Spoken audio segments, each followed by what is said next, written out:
Olá, seja muito bem-vinda, muito bem-vindo ao Folha Entrevista desta semana, que vai falar sobre política, as relações do governo federal com o Congresso e também projetos importantes que estão tramitando, principalmente na Câmara Federal. Sobre esses assuntos, conversamos com o deputado federal Diego Garcia, que é aqui da base de Londrina. Deputado, muito obrigado pela sua participação aqui no Folha Entrevista. Eu que agradeço, um prazer. Bom, falando um pouquinho da reforma da Previdência, vamos começar pela reforma da Previdência, porque é o assunto mais pertinente aí no noticiário, que também há muito anseio do mercado para que se desenlace, né, esse nó em que se transformou essa reforma. Como é que ela vai tramitar, deputado? Como é que o Congresso, como é que a Câmara está recebendo essa proposta do presidente Jair Bolsonaro, do governo Jair Bolsonaro, as emendas que já estão sendo feitas, ela é passível de aprovação? Como é que está essa discussão? A reforma ela já está em discussão aí há pelo menos 4 meses na Câmara dos Deputados, desde a apresentação, né, pelo presidente da República, levando a proposta para essa discussão no Congresso. No meu caso, como sou um deputado reeleito, eu já vinha estudando e me debruçando sobre o tema desde o mandato passado, porque o presidente Temer fez uma tentativa, apresentou também uma proposta, então a gente já vinha se debruçando e se dedicando em torno do assunto. E agora essa proposta do presidente Jair Bolsonaro, do governo, do novo governo, ela é completamente diferente da proposta anterior do presidente Michel Temer. É uma proposta muito mais sólida, né, que teve uma visão por parte de quem está olhando de fora, principalmente do meio econômico, bem mais positiva até do que a própria proposta feita pelo presidente Temer. Agora, é claro, para a sociedade é um tema sempre difícil. É difícil porque é um tema complexo. Eu sempre digo, né, quando eu estou falando sobre o assunto, quando a gente entra no nosso primeiro emprego, a primeira oportunidade de trabalho, o empregador lá assina a tua carteira, está registrado, parabéns, você está trabalhando. Agora senta aqui que eu vou explicar o que é a Previdência Social para você. O que é essa contribuição que vai ser descontada do teu salário todo mês? Quais benefícios você tem direito? Ninguém faz esse tipo de explicação. Então, quem estuda isso é o advogado, é a pessoa que está cursando direito ou um economista. A grande parte da sociedade brasileira desconhece o tema. E quando uma proposta dessa chega ao Congresso, qual é o nosso papel como legislador, dos deputados e senadores? É explicar para a sociedade, é trazer luz ao tema. É o que nós temos procurado fazer também. Eu, no meu caso, tenho feito alguns vídeos através da minha equipe, através do meu canal no YouTube, que eu tenho divulgado, explicando a reforma, porque há muitas coisas que são falaciosas hoje nas mídias, nas redes sociais. Há muitas inverdades. Isso causa um tumulto na cabeça das pessoas. Isso gera inúmeros ruídos e que tendem a fazer a sociedade a se posicionar também contra. Eu percebo que a cada dia que passa, desde que a proposta chegou ao Congresso, as pessoas vão ficando mais conscientes da necessidade da reforma, assim como o próprio Congresso Nacional. As manifestações que nós tivemos recentemente, em que levou milhares de pessoas às ruas, pedindo a aprovação da reforma da Previdência, isso foi um fato inédito, novo. Agora, mas foram manifestações também de gente que apoia o atual governo, porque o pessoal aí da oposição, movimentos ligados à oposição, questionam muito a reforma porque ela mexeria em direitos e benefícios também, né, deputado? Sim. Ou pelo menos uma revisão desses direitos e benefícios. Há essa discussão, né, em torno disso. E é claro, agora, o momento, é óbvio que a maioria que elegeu o presidente da República tende a apoiar também as propostas que nesse momento são apresentadas. Então, o ambiente e o momento político é o melhor possível, diferente do presidente Temer, que vivia ali sobre duas denúncias, muito grande, uma delação, né, um vazamento de áudio. Então, o ambiente político ele não era propício. Poderia ser. Se naquele áudio, por exemplo, que vazou, o presidente, ao invés de compactuar com o que estava sendo proposto e dito ali pelo Joesley, desse ordem de prisão àquela pessoa ali dentro da casa dele, da residência Ao contrário, dele. pediu até para proteger o então presidente da Câmara, Eduardo Cunha, que já estava preso, né? Isso mesmo. Então, como aprovar qualquer coisa que venha nesse sentido, né? Como ter maioria no Congresso para aprovar uma PEC que precisa de pelo menos 308 votos. Pois é, agora o senhor falou em momento favorável politicamente, porque a conjuntura é outra, o governo ainda dispõe aí de um certo apoio da maioria dos eleitores que o colocaram no Palácio do Planalto. Mas, ao mesmo tempo, a relação do Congresso com o governo está muito tumultuada, né, deputado? Inclusive com choques aí públicos, embates públicos entre o próprio presidente da Câmara e o presidente da República. Como é que o senhor vê essa questão da relação que pode afetar essa reforma, a votação da reforma?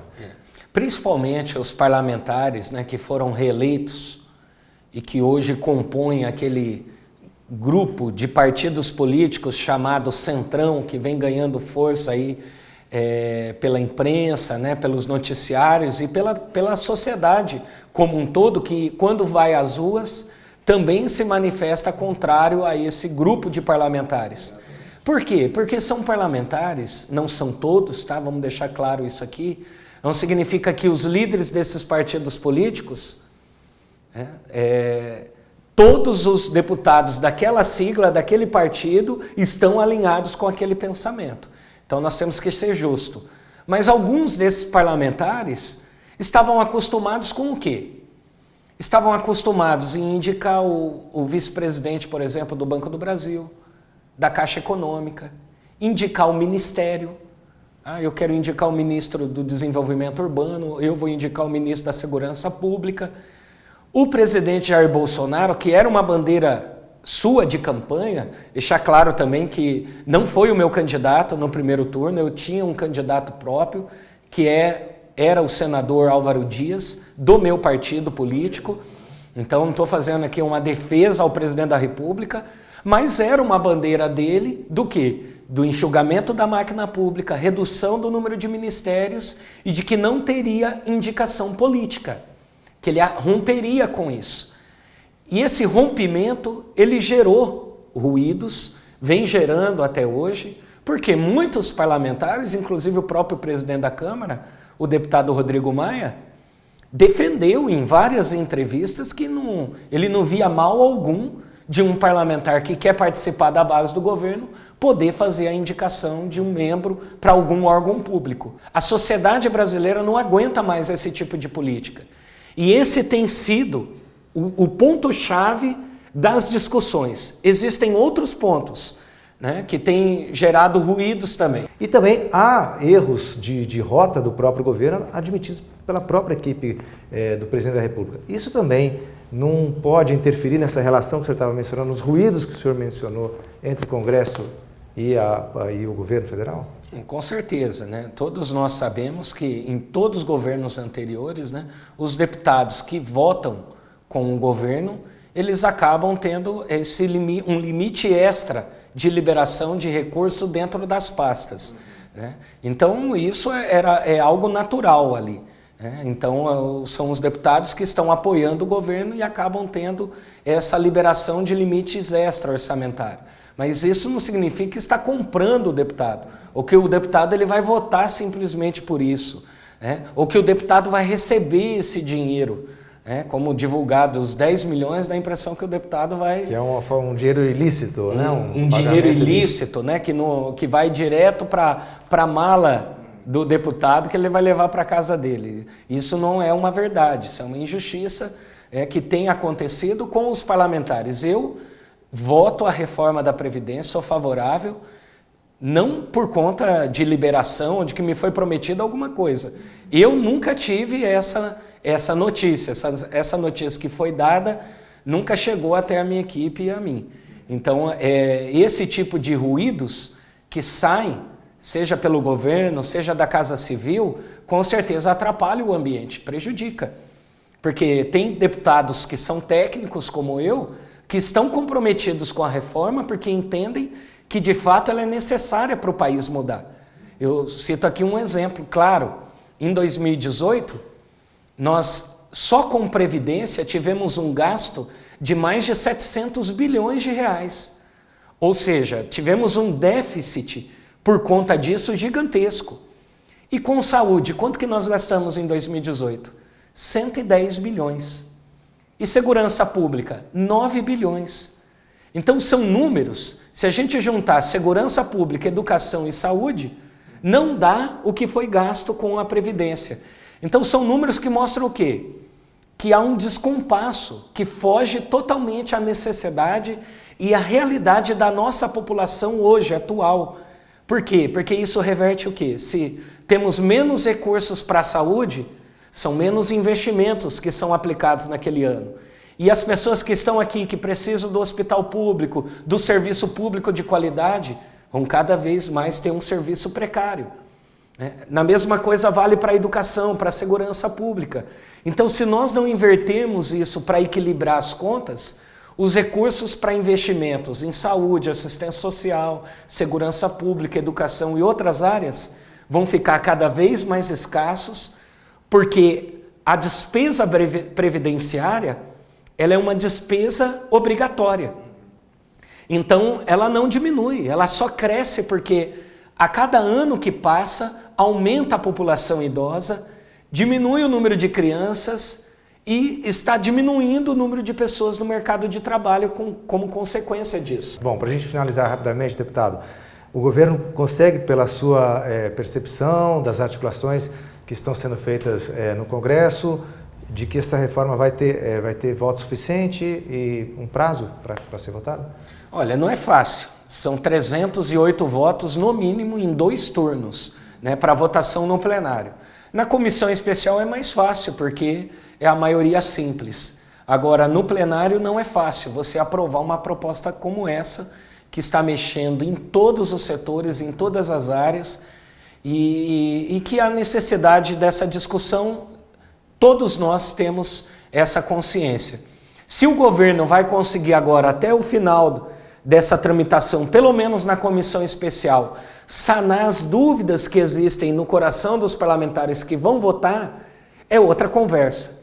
Eu acho que o governo ele precisa melhorar a sua comunicação, se empenhar agora mais, focar nos pontos mais polêmicos, como, por exemplo, a aposentadoria dos professores, a aposentadoria dos próprios políticos, como que fica isso, porque há muitas mentiras sendo divulgadas nas mídias, nas redes, de que não vai mexer em nada, de que aqueles que mais ganham vão continuar com seus benefícios e com seus privilégios. E isso não é verdade, está tendo mudanças. Então o governo precisa se empenhar agora para se explicar isso, não só para a sociedade, mas principalmente para quem vai votar e vai decidir isso, que é o Congresso. E é uma oportunidade também para a sociedade entender a importância que tem um deputado federal ou um senador da República. Às vezes, como a eleição acontece no mesmo momento, foca-se muito na eleição presidencial e esquece a atuação do parlamentar. E esquece a atuação do parlamentar. E essa oportunidade, agora a gente está deixando claro para a sociedade isso, que quem diz sim ou não, não é o presidente da República, é o deputado. A primeira casa que analisa uma proposta como essa é a Câmara dos Deputados. Por isso que é muito importante o eleitor ele ter consciência disso, votar de forma consciente, escolher os seus representantes de forma séria e responsável, para não ver acontecendo coisas como nós já vimos ao longo dessa nova legislatura. Parlamentares que estão completamente desconectados com a vontade da sociedade e da população, e que estão pensando apenas em si próprio e deixando tudo aquilo que é o essencial, a nação como um todo, de lado. Então nós temos que mudar isso. E é importante também, cada vez mais, o eleitor fiscalizar o seu deputado, o seu parlamentar. Deputado Diego Garcia, muito obrigado pela sua participação no Fora Entrevista desta semana. Eu que agradeço, fico à disposição de vocês, e as pessoas que quiserem contactar conosco pelos nossos canais aí de comunicação nas redes sociais também. Eu aguardo você para o próximo programa. Até lá!